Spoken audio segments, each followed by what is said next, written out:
This is the Graceful Atheist Podcast.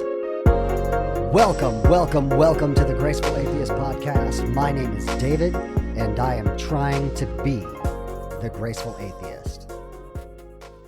This is the 2-year anniversary to the day of the podcast. March 14th, 2019, I released my first episode. Here we are, 64 episodes in. We're approaching 50,000 downloads. I just want to thank all of my guests. I want to thank you for writing me your stories. I want to thank the supporters of the podcast. I want to thank all of you who have rated and reviewed the podcast.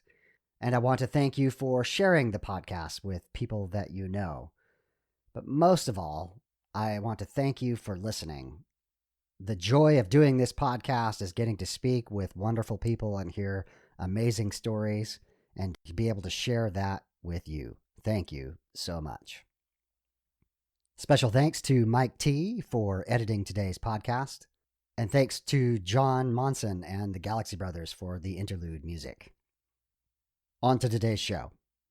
My guest today is Leah Helbling. Leah is the host of the Women Beyond Faith podcast. Leah is well known in the secular community. She participates in the Cincinnati Caravan, which, at least prior to COVID-19, was a thriving in-person secular community in Cincinnati with Bart Campolo and other people in the Cincinnati area. Leah had created secular communities based on the predecessor to her podcast, Women Beyond Belief. And as you're about to hear, Leah is just an amazing person. She's incredibly inquisitive, and she lets you know what she thinks. Leah's podcast, like mine, is an opportunity for people to tell their stories.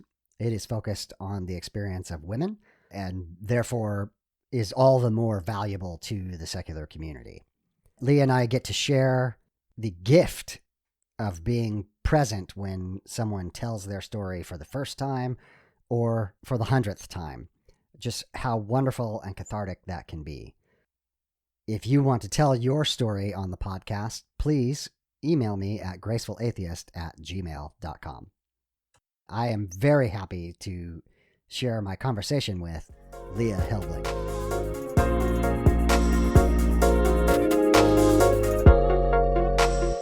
Leah Helbling, welcome to the Graceful Atheist Podcast. Good afternoon, David. Nice to officially meet you. I know, it's so exciting to meet you. I think the thing about podcasts is you feel like you know that person. So I've listened to your podcast, Women Beyond Faith, quite a bit. And I love your style. I love what you are doing. It's such a great work in the secular community. Thank you. I appreciate that. It's something I feel it's near and dear to my heart. And I know how therapeutic it was for me the first time that I was able to share my story and was kind of assigned the task with putting all of my thoughts together to describe what it was like to be a Christian and deconvert. Right. And so I like to provide that opportunity for other women to kind of do the same. Most people that I have on there, it is their first time often that they're sharing their stories. So it's right. Thank you. It's been fun, though. I must say it's been challenging this last year to just be motivated to do the thing. And like other people are struggling during the pandemic too, and they're not necessarily feeling confident enough and secure enough and with themselves to be able to share their stories right now. So yeah, it's been a challenge this last year for sure. Right. Well, more reason for praising the work that you have done. It's really, really important. Thank you. So, thank you much. I do want to focus on that in a little bit. I'd like to we'll trade secrets with each other, but I want to get your story out there first a little bit. So you just mentioned, the description of going through having had a life-altering faith and then beginning to doubt and that deconversion process. Can you give us that story for us? Sure. Well, I was born into a family. My parents were not religious. They were irreligious. Okay. And actually they were kind of like hippies. My dad was definitely a 60s hippie, old style hippie dude, and smoked a lot of weed and listened to a lot of Steely Dan and ZZ Top and Santana growing up. Yeah. Sounds like my house, but okay. Yeah. Okay. And so we didn't have a lot of religion at home, but my parents' relationship was kind of tumultuous. They really didn't jive very well, and there wasn't a whole lot of peace at home. And so my paternal grandparents were home churched, radical, former Baptist evangelicals. And so we spent a lot of time with them when I was a kid. Like they lived about 5 minutes from our house. And so I spent a lot of time there. We gardened at their farm. I canned all the green beans, and I would spend the night and we would pray before meals and sing before bed. And there seemed at the time in my childlike mind at the time that there was peace to be found in whatever it was that they had to offer. Later on, as I became an adult, I found out how chaotic that house really was behind the scenes. There was lots of sexual abuse that had been going on and crazy stuff that as a kid, I was fortunate to be protected from, but I didn't know that that was going on. It seemed like a peaceful situation. And so there was always this feeling that I had that I was missing something. And so I can remember one conversation with a few of my aunts. My dad was one of 11 kids. He was the oldest. And so I was always had older people kind of around me helping to parent me, aunts and uncles. And they were talking about sexuality and how important it was to save yourself until marriage. And I was probably 16, 17 at the time. Too late. Too late. And so I remember just sitting in the car, just thinking like, it's over for me. Like if what they're saying is true, like I'm already just in big trouble. And so I happened to go to a Christian university to play basketball in college. And then I was surrounded by Christians, from the time I woke up until the time I went to bed. And they were good to me. They loved me. Right. They cared for me. They brought me into their families and made me feel confident and secure in who I was as a person. And so I chose to follow Jesus Christ between my freshman fall semester and spring semester. Yeah. And that was all she wrote. I was in line and sinker. And when I do things, this is a personality defect, I think, I'm all in. I can't do the things. I can't be that lukewarm person, that lukewarm Christian, right? And so I was all in. You are telling my story, man. Like there are a number of contact points between our stories. My family, I would say, were nominally Christian. Mm-hmm. They weren't a-religious, but, it barely got talked about. And my mom, there was lots of drugs. Like that was a whole other issue. Yeah. But coming to Christianity as a teen, and I'd already had sex as well. I went to Bible college having known what that's like, and having relationships and having sex and feeling that pressure like you're different than the other people there. Yeah. Anyway, just you're telling a lot. And then just being all in, that I completely relate to that. I know. Like it makes me sad. Like I'm tearing up right now just as I think about how all in I was and how we got married. I married my husband, transferred in that my sophomore year. So I just became a Christian.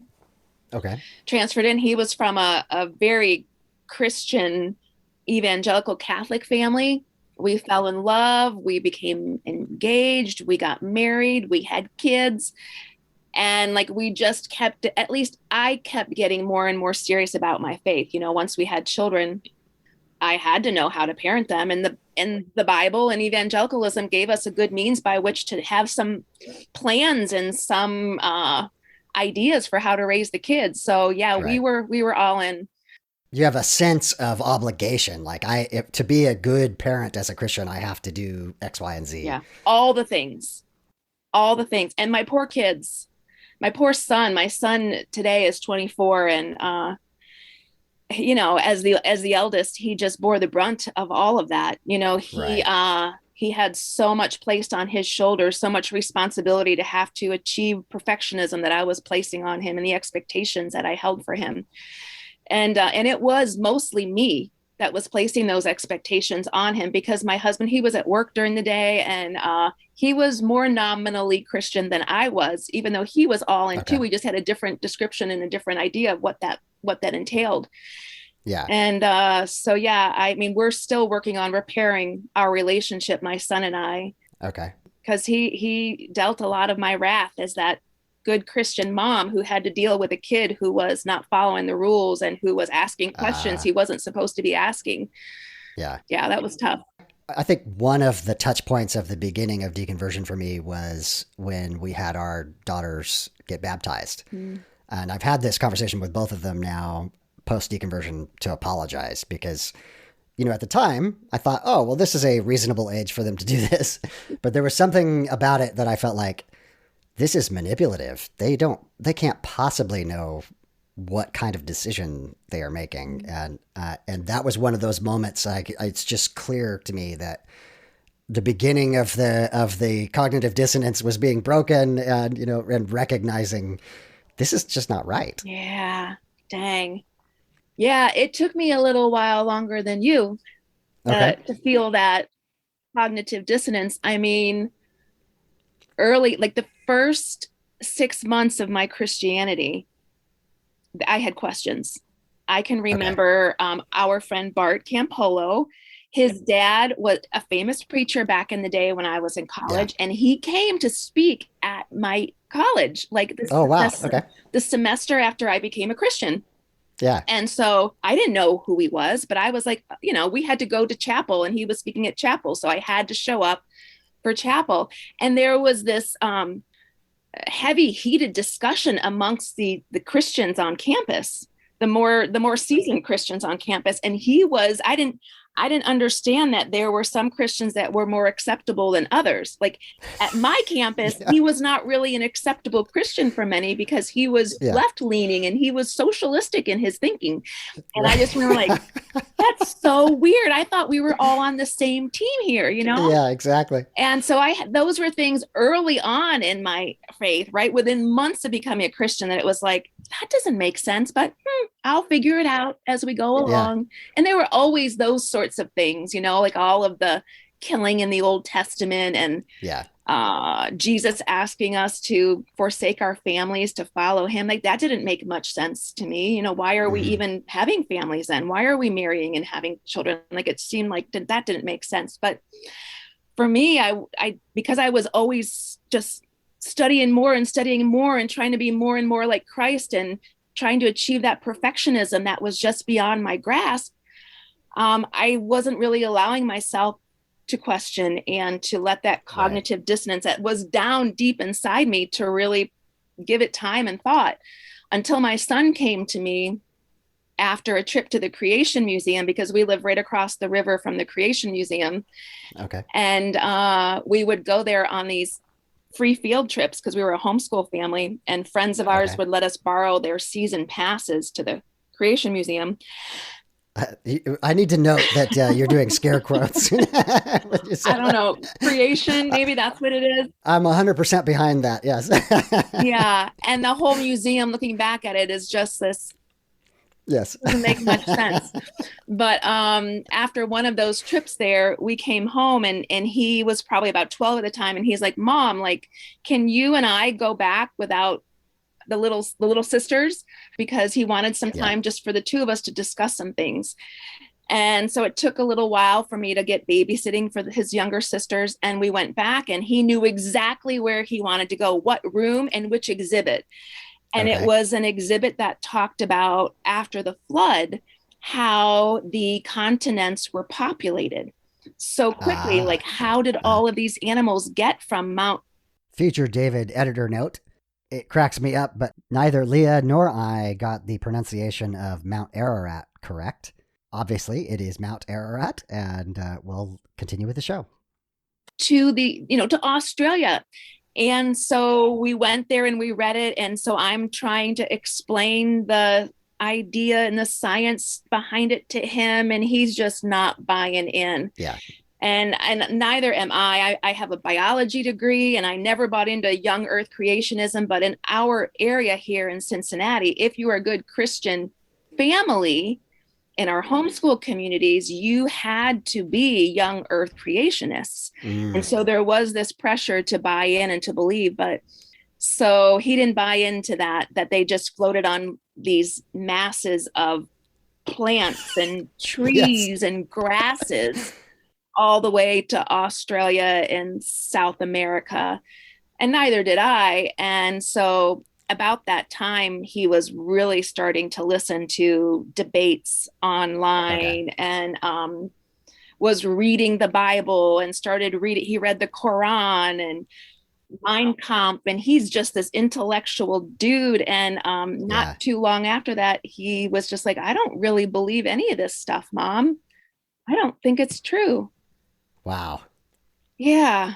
And I was not secure enough in my whatever foundational aspects as a parent to be able to walk those waters very gracefully with him. I Mm. was thrown off my game and felt very threatened by him because I thought we had done all of these things as parents, that we were teaching him in the way that he should go and that he would not depart from it.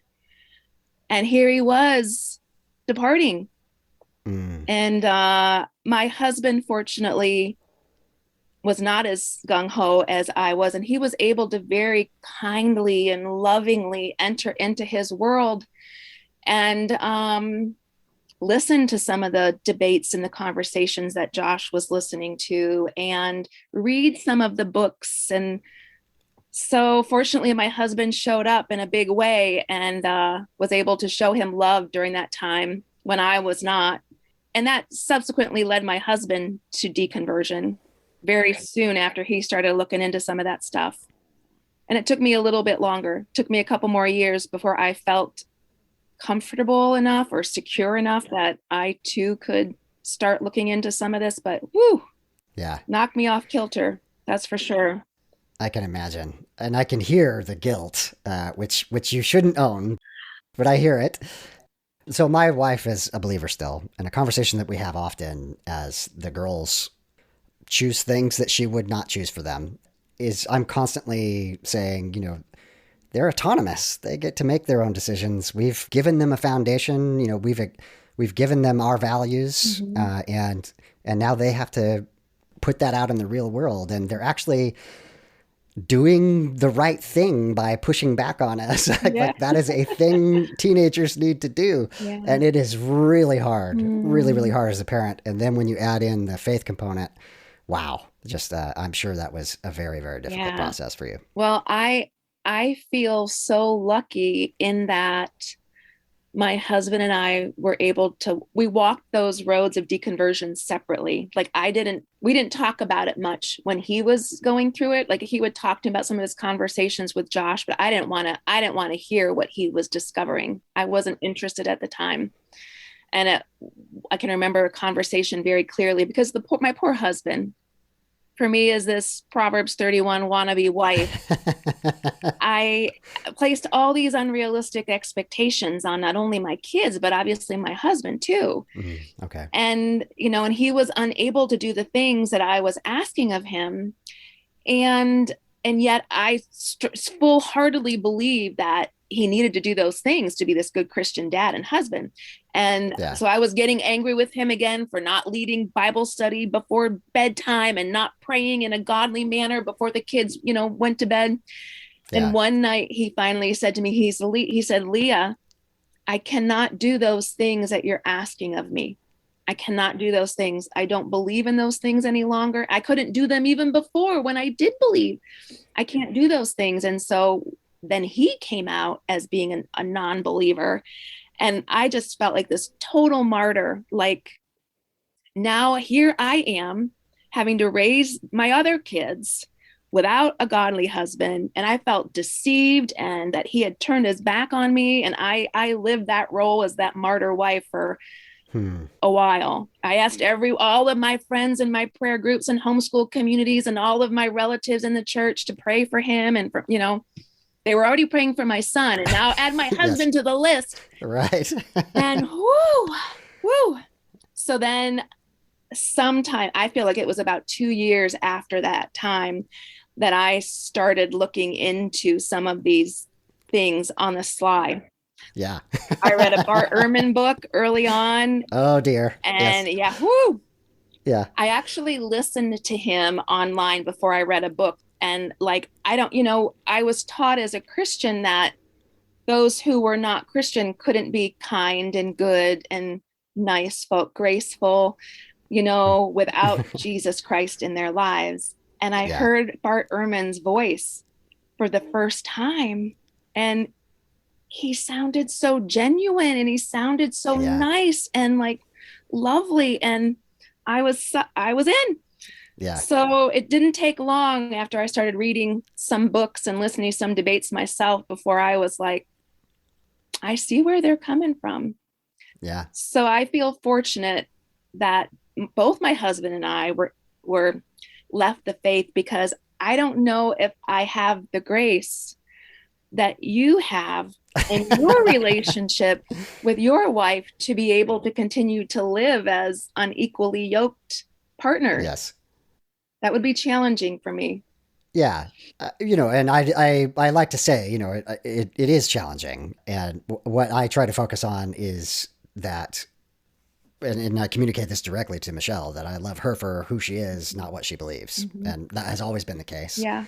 And implicitly I'm asking for that in return, and I get that. And so that's enough. And we're making it work. So yay! I'm not saying that it's always perfect. Don't get me wrong. But, well, same in my relationship. It's a work in progress too. Yes. Yeah.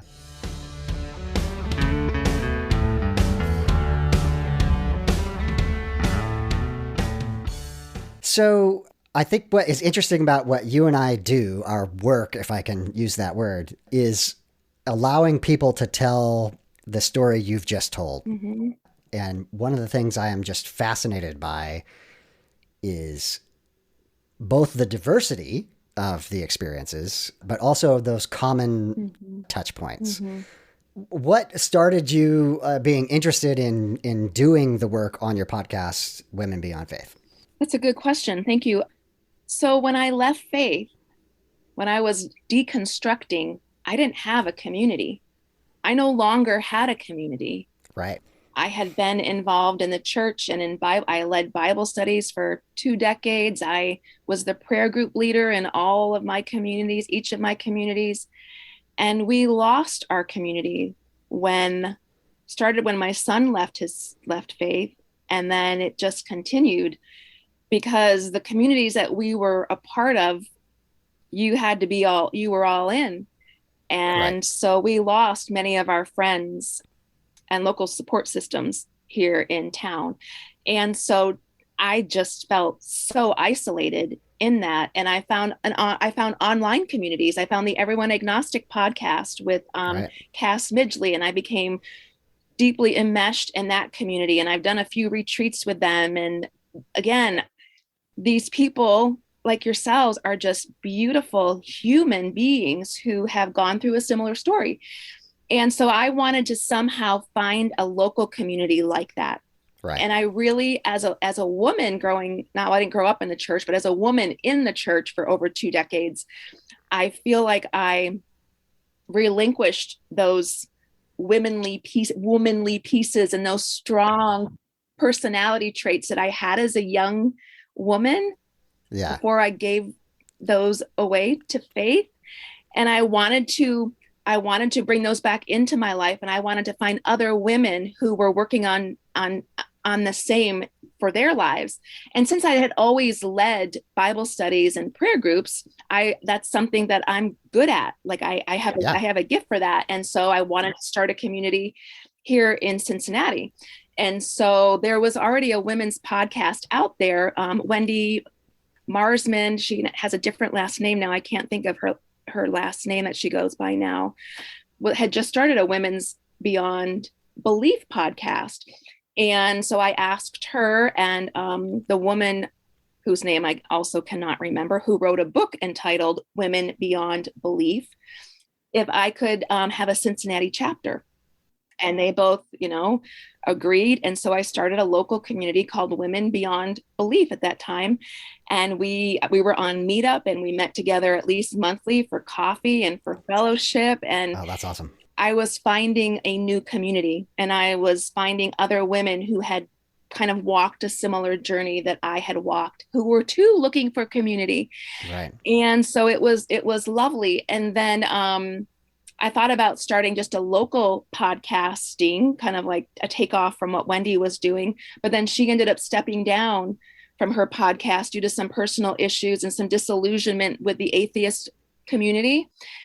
And so I reached out to her and I said, hey, I can work on picking up from where you left off. If you're okay with that, we might rebrand and change the name. And she was such a huge support in that endeavor. And so I kind of took over from Wendy, and because I felt, I know how on Wendy's podcast, I shared my story for the first time aloud, put it out there for other people to hear. Yeah. And I spent weeks and weeks thinking, like, I don't think I had ever stopped and actually thought through the process that I had walked and gone through. And I cried and I wept and I was angry, and all the things. And I remember just sitting down and just the freedom that I felt to openly share my story. And I feel like if I believed in demons, the demons were like released. And yes. It was just so empowering. Yeah. And then I heard from other women who had listened to my story, and they said, thank you for sharing your story. I can relate to this piece and that piece. And I'm so proud of you for continuing on that journey to find what you found out to be truth for you. And I want to do that for other women. Like, I feel like women's voices have often and continue to be stifled. And so I've held that space for women. And most of the women that I interview and have a conversation with, it is their first time too, in the sharing of this deconstruction process. And as you know, David, like, it's tough. It's a tough thing. And it's healing somehow to be able to talk about things with other people who can relate. Like, I'm still in therapy, and I'm currently seeing a religious trauma therapist who's helping me work through some specifics of what I feel are like trauma that I experienced at the hands of my church. And so we need each other still. Absolutely. Yeah, totally. Yeah. So I definitely want to explore the telling of one's story in a moment. But before we get there, you mentioned Wendy and Wendy's podcast that you kind of leapt off of. In many ways, a little bit of Wendy's story is the rationale, the reason why your podcast is so important, that women have a slightly different experience than men do when they go through this deconversion process, and the community is maybe not as welcoming as it ought to be. Is that something you are willing to talk about? Yes, sir. Yes, sir. So when I was leaving faith and discovered that I didn't know what I was. I don't necessarily like labels, right? But other people like labels or want to label me. And so I was looking for community here in Cincinnati.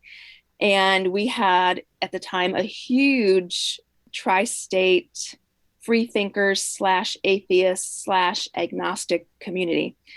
And I finally felt comfortable enough that I was going to step out and actually show up at one of these meetings.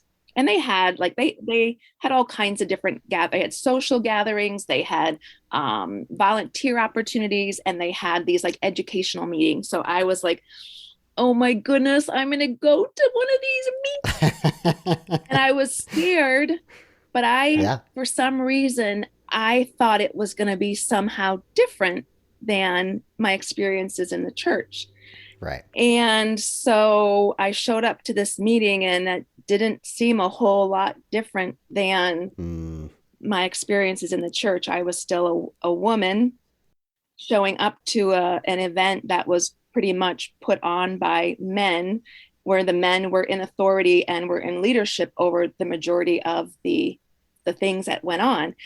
And I was basically kind of felt like now I was entering underneath someone else's idea and theologies. Okay, so I left this one theology that was patriarchal and misogynistic, and now you want me to enter into this other.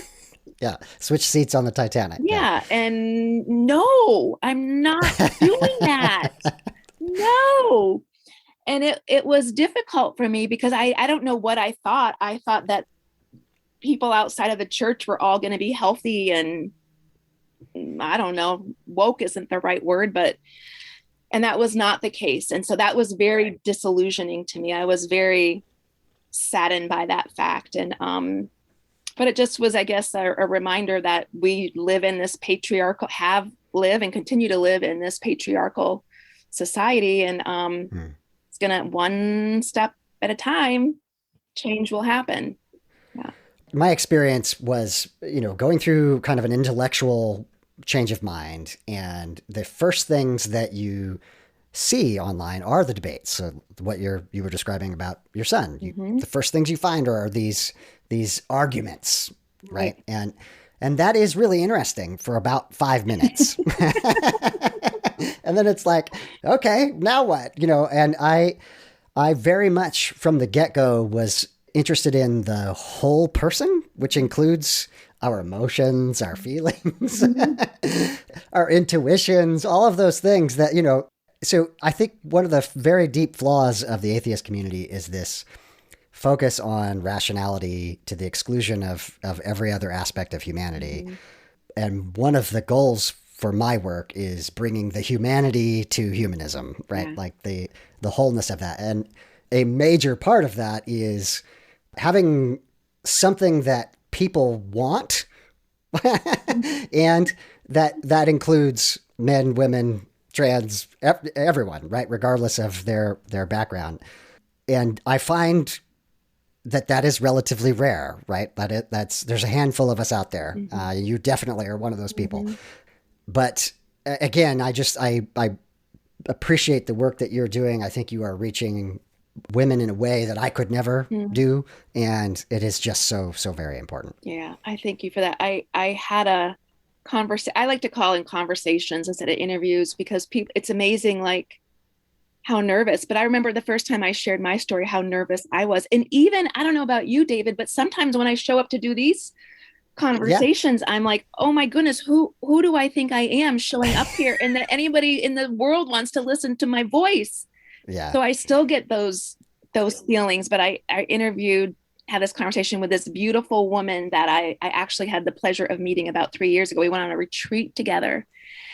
And so I know her personally. I picked her up at the airport when we met for this retreat. And she is such a beautiful, like, again, I love people. And she is just this beautiful woman who has been through hell and back and has just this gorgeous grace about her still, forgiveness, loving beauty that she offers. And she shared her story. She's written a book, she's done all the things, and yet we're friends, and we're just sitting there having this conversation and we're just talking about life and the hard times and the good times, and we're crying and we're laughing together. And like, again, like we said earlier, like we need each other. We need to have people in our life. That was easy for me to find in the church. Super easy for me to find in the church. It happened every week at Bible study and, but it hasn't been so easy for me to find this side of faith. So the podcast is one of the ways by which I am able to find that intimacy in the community that I so desire. Yeah, I have said from the get-go that this is a selfish endeavor. It's because I need this, right? What you and I are doing right now is what I need for my quote unquote spiritual well-being. Yeah.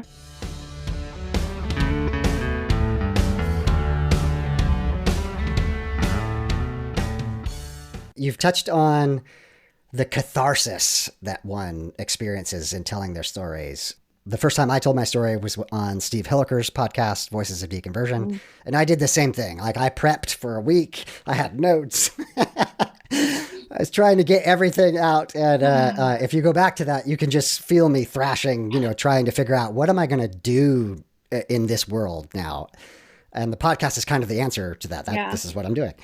But talk about a little bit of the kind of the gift it is to be present with someone as they're telling their story for this first time. They're expressing these deep things that really, truly only a handful of us can understand. Yeah. Just one more point here that what I've noticed is that even my secular friends, that if they hadn't been religious at one point in time, they don't get it. Yeah. So it's not just that we are misunderstood by the believers in our lives. We're also misunderstood by just the average person on the street. And so this is a super small community of people where we get each other. Yeah. So talk about that process for you. How do you try to pull out of people their story? Wow. I think I've always had this just genuine curiosity to understand the other person. And like, I love to listen. I love to hear where others have walked and where they've been. And like, it comes so naturally to me that actually I'm a new graduate. I just graduated with my nursing degree, and I'm working. Thank you. It's a huge becoming a strong, independent woman. Yes. It's a part of my journey here, this side of faith. But it's interesting because when I'm working with patients every day, I can't do that. I can't get down into the nitty-gritty details of each and every patient that I have story, even though I want to. So I'm having to learn how to not share those intimate details of my own life with everyone that I meet, because everyone's not a safe person. That's true. Yeah. And that's hard for me. And I'm also having to learn how to not ask all the questions, to have some boundaries there, because right now in my life, there's so many people in my life that I can't, it's not healthy for myself. Right. You know, I'm trying to invest in be more invested in a smaller number of relationships. So I don't know if I have a good answer to your question, because it's not something that I don't even know how I would have learned to do this. Growing up, my family, my parents were not very great about sharing their emotions with me. Like my mom has maybe told me she loves me vocally, like I can probably count on one hand. Now my dad was just the opposite. So I think I learned more of that from him, but my dad had his own issues. So like maybe it was just in reaction to not getting that at home as a child that I wanted to be just the opposite of that. And I didn't have great intimate relationships as a child with my parents. So I wanted the opposite of that for my relationship with my husband and with my children. And sometimes my kids are like, Mom, leave me alone. So I don't know if I have a good answer to how I do that. I mean, like I do prep. I do ask like the ladies that I interview to send me a brief bio. And a lot of the women, I do get occasional requests from people to be on the podcast, but more often what happens is I reach out to them because I've heard their story, or a friend says, oh my goodness, you need to meet Susie. She's amazing. And so it's more word of mouth, and I'm the one who's curious about their lives.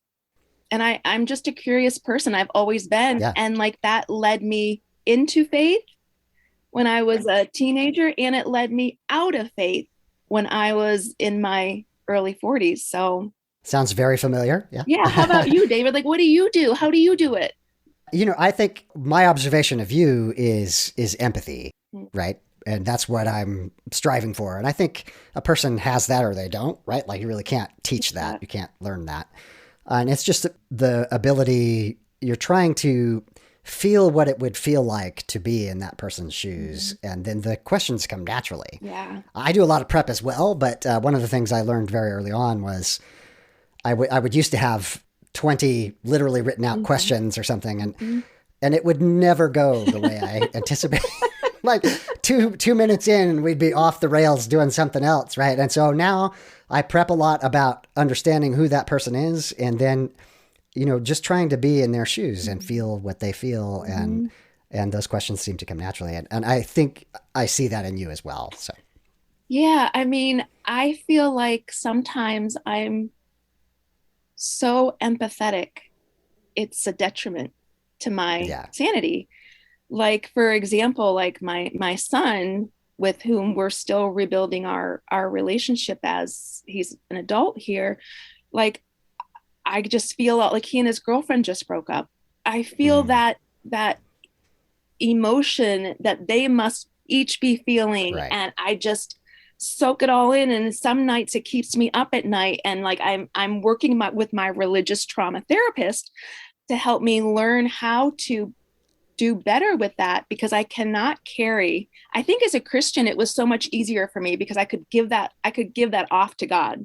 Right. You know, and I could trust that somehow, some way he was going to make it all okay, or that the pain and the angst that people were going through was going to make them bigger people and stronger somehow.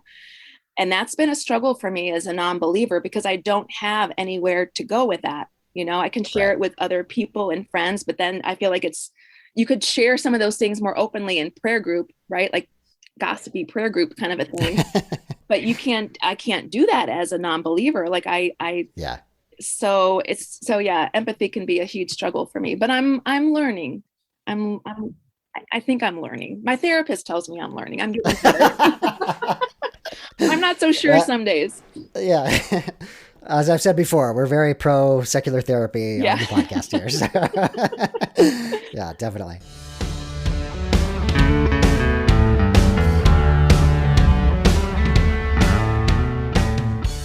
So I've been postponing you on the topic of community. I think you have expressed what I feel, what almost all of my guests feel, of this incredible missing piece of their life when they leave the church. We've gone away from, with all of its faults, with all of its dysfunction, it tended to be a place you walk in where 20 people say, "Oh, I'm so glad you're here. I love you," and kind of mean it. And again, acknowledging all the problems on this side and outside of church, that is so deeply difficult to find. I think that you are one of the experts in secular community. Ooh, I thank you. You started with the Women Beyond Belief. I don't know if you called it a home group, but your chapter, and then you are a part of the Cincinnati Caravan. That's true. What are some of the things you've learned about what does work, what doesn't work? Can you just give us the magic for how to make that happen? Yeah, I wish I had some magic. I wish there was a magic dust or a special little abracadabra thing that we could say. It's a challenge. It's been a challenge. I mean, just before we got on today, I was on the phone with a beautiful young woman from our local Cincinnati community who's been struggling extremely greatly during the pandemic here. And she's calling me asking what's going on with Caravan. Right. Like, where are you guys? What's happening here? Why are you guys so silent right now? Right. So we have not learned how to do community perfectly, nor even close to perfect here in Cincinnati. The women's group started out fantastically. It was a core little group that would meet, and we would talk about faith and our journeys into and out of, and how we were dealing with that. And that was good. One of the things I find that often happens with those of us that are empathetic is that we can tend to attract a lot of those folks that, I'm a volunteer with Recovering from Religion, and they have this term called, I can't think of it, but it's like beyond our scope of help. I think it's BY. And so there's a lot of those folks that, I mean, in Bible study, it was kind of the same way. In prayer group, kind of the same way. You kind of, those people who need to be in therapy, who maybe don't feel like they need therapy, or people who have extreme loneliness or deep depression. Like, it seems like we attract a lot of those folks, and I love them to pieces. But as one person or one small leadership team, the amount of time and energy and emotional banks that we have to draw upon aren't big enough, aren't great enough. And so I experienced that with my women's group, and we've also experienced that with our Cincinnati Caravan group. And so it's difficult because you have to draw some boundaries between how much time you're willing to put into some of these relationships, into this community. And that can be tricky. Yeah, and then you try to get more people involved. Like we have like a leadership team here in Cincinnati of about 6 people. Okay. And that's in a pretty beautiful core of 6 people, pretty healthy, worked through a lot of their stuff Yeah. already. And still it's hard to do all of the things. So we developed to be a community that met in person for real Right. on Sunday mornings at this lovely space here in town. And we would have a 2-hour time of fellowship. We called it gathering to avoid that triggering term of fellowship. And Yeah. we would start out. Sometimes we would sing a song or listen to a song. Typically, Bart would be one that would come and share like a 20-minute little sermon like talk. And then we would kind of have some community time. We always had coffee and donuts. And it was super lovely. And then we would go out to lunch afterwards, whoever could go out to lunch. And it was really going well. And then pandemic hit in March. And we can say that about so many different areas of our lives, right? But the pandemic hit in March, and like we were not designed to be an online Zoom community. Right. And we tried that for a couple of months. And some of us thought it went well. Others of us thought that it was horrid. And so we kind of we kind of stopped meeting in person and even doing the Zoom things. And so as of right now, we have not met in person or on Zoom in probably 8 months, 7 or 8 months. We've done an occasional volunteer opportunity when we felt like it was safe. We met at a local bar one night outdoors when we felt and it was safe, but then COVID cases started climbing again and people drew back again. And so I feel like it's just now coming to a place where a lot of us, some of us have been vaccinated. Yeah. The weather's warming up and that we'll be able to start communing again in person, but it's been hard. So what we were finding is that during this pandemic, we as leaders needed to be fed into. We needed to support each other. We were struggling. And so there was nothing to draw upon to be able to help and reach out and to give to others. So we decided that we were going to build into one another, to just be there for each other. So we've been attempting to do that the last 4 or 5 months. And we actually have a meeting this weekend where I hope to discuss our future for Caravan. Okay, what are things the spring? It's going to be warmer weather. We're going to be able to get back outside to have a meeting at a park again. Who's still interested in doing that and moving forward with this community? But I don't know. I think a lot of people have been let down by us because we haven't been there for them when they have deeply needed us too, we might be starting over again from scratch. So it's interesting. Yeah. So it's been tough. It's been tough here in Cincinnati. I guess so. I think it's been very difficult for any kind of community that is focused on in person. That's actually one of the questions that I have for you. An observation that I would make is obviously when somebody goes through deconversion, one of the first points of contact are online communities, maybe a Facebook group, something to that effect. And yet I'm in praise of actually in-person community in that I think we are missing something deeply human in just being on Zoom or just being, especially in a text-based, like a Facebook group or something. We're really missing something deep and profound there. Obviously, 2020 changes that calculus quite a bit, but let's imagine a world in which the virus is contained or gone. If somebody was out there who wanted to start a chapter of something, do you have any advice for them on how they could go about that? Yeah, we do. Bart would get those asks all the time. Yeah. And so we do have a webpage for our Cincinnati Caravan group. I think it's cincinnatiCaravan.org. And on that page, we have some samples of actual Sunday gatherings that we had. And so, we have just said you can go there and you can actually use, play Bart's sermon, play his little TED Talk. And we kind of have laid out like exactly what we've done, like which poem we've used, which song we've played, what activity we've done. So that way it's not like someone's having to reinvent the wheel. You can just use what we've already worked hours and hours on to try to make something successful. It's there for you to utilize. So that's one of the things that we have encouraged people to do. Obviously, I think there's only maybe 6 or 8 of our gatherings that are actually up online. Okay. But I would recommend that. One of my favorite pieces of Caravan that I cannot wait to start back up again is we did a monthly reading group. Okay. We didn't want to do a book club because that's a pretty big investment. You know, you got to read the whole book. And what if you don't read the book? Can you still show up to the group? Yes. I mean, like, But we would do a reading group. And so someone would select an article, you know, a New York Times article on, I don't know, racism in the 21st century. And we would read that article. And then one of the leaders would be there to facilitate discussion. And it was lovely.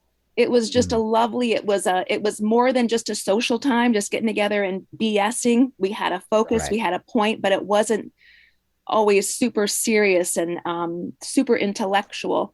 So that's real easy to do. You know, you can go to Meetup, you know, and just kind of put, hey, secular humanist reading group, and just select a 3-page article or even a chapter from a book or a poem by David White or Mary Oliver, right? You could just sit together and chat about that. And that's one of the pieces I miss the most, because that didn't require a lot of prep. Right.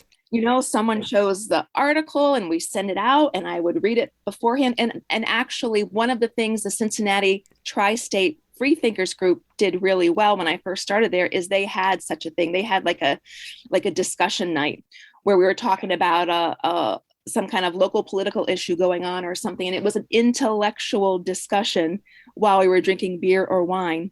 Right. And it was lovely. It was really lovely. So that's something easy that folks could do. Excellent. I think that's a brilliant suggestion. And I think what is important about it is part of the difficulty of bringing community together is just not believing in God is not a really good reason to hang out with each other. Mm-mm. But if you have even something as a pretense, we're going to read this article. And like you say, you know, maybe in a place where they can get beer and wine and enjoy themselves, and you then can build that kernel that you can build something upon, right? So I think that's a great idea. Our last reading group was like February, 26th, 2020. And we had our highest attendance. And it was a lovely evening. And there were some folks that showed up that night that we had been trying to encourage to get more involved in Caravan. And we were on a high, you know? Yeah. And and then dang COVID, dang pandemic time, but yes. Whew.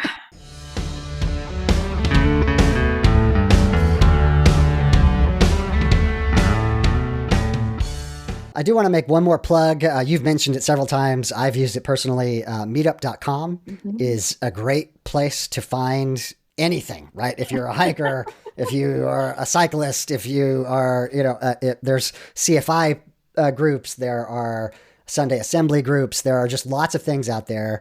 And you can also, listener, you can put something up there yourself and gather people together. And once we're all vaccinated, let's all try to reach out and do that. Most definitely. And Recovering from Religion, which is an organization that I deeply admire and respect, and that I'm a newer volunteer with. They have all of their resources on Meetup as well. And currently, because of COVID, like all of their support groups are available via Zoom. And so like one of the ones I've heard the best things about is their Sydney, Australia group. Oh, interesting. Okay. So I think they meet on like Saturday morning their time, but it's like 6 p.m. on Friday Eastern Standard Time. So like you can check them out too, because that's been a game changer for them going online, where you don't have to be in the local community. Again, it's that, we want that hands-on human touch piece, but I think it's a good, especially during the pandemic, a good way for us to be able to find people that are there to help support us. Absolutely. Absolutely. And then how can people find your work? How can they find your podcast? Sure. So Women Beyond Faith, you can find on any of the podcast platforms. We also have a Facebook group. and an Instagram page as well.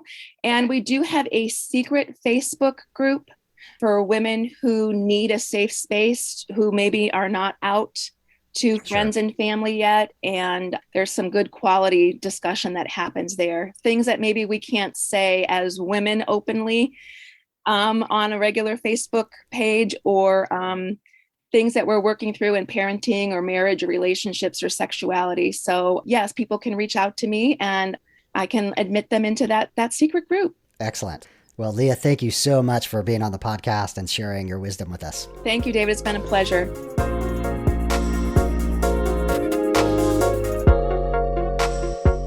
Final thoughts on the episode. As you can hear, Leah is an amazing person and incredibly empathic. And what she is doing on Women Beyond Faith is amazing work. I highly encourage you to check out the podcast.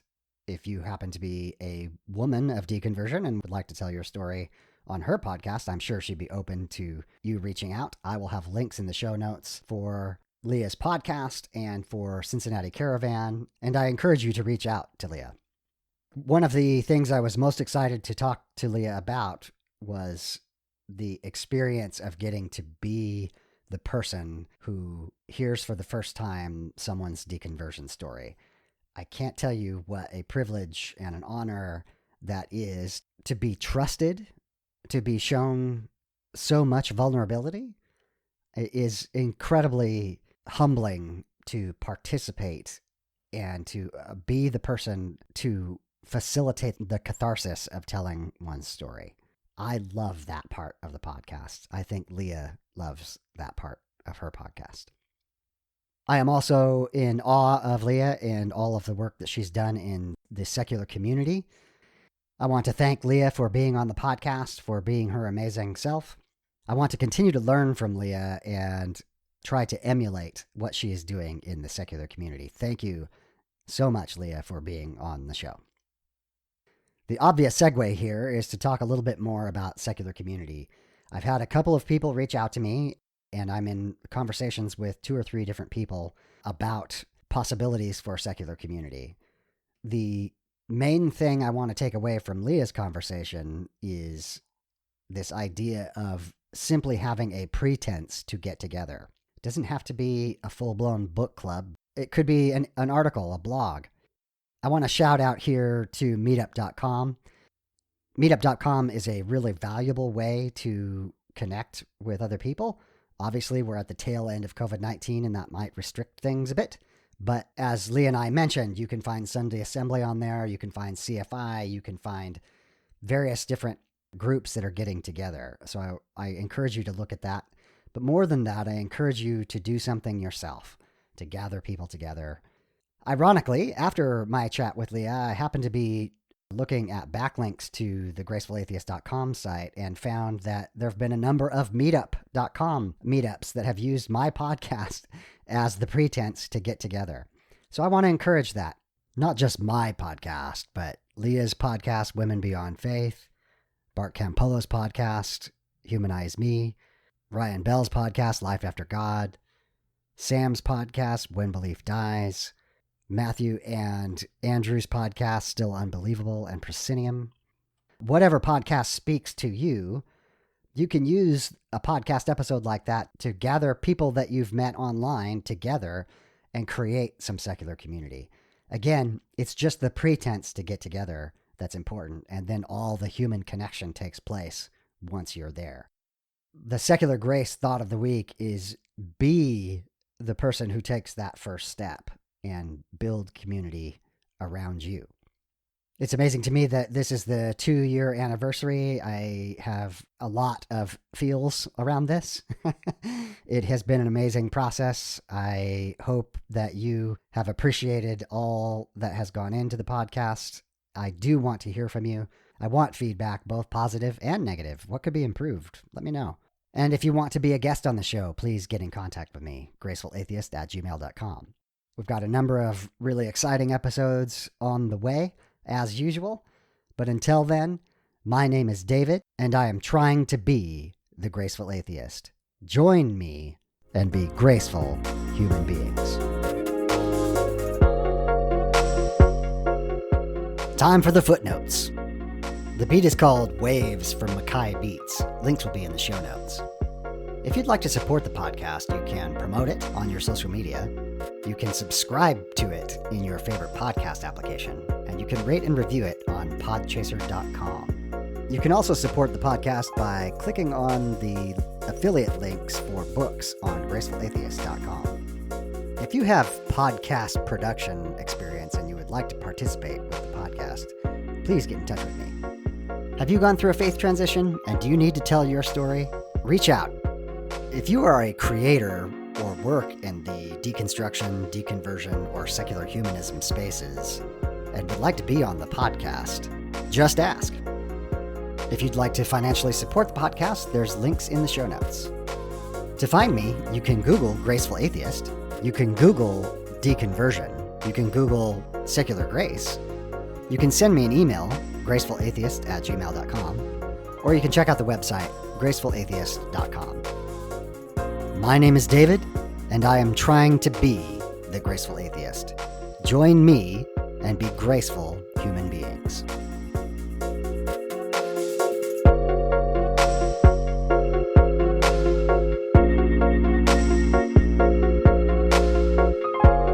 This has been the Graceful Atheist Podcast.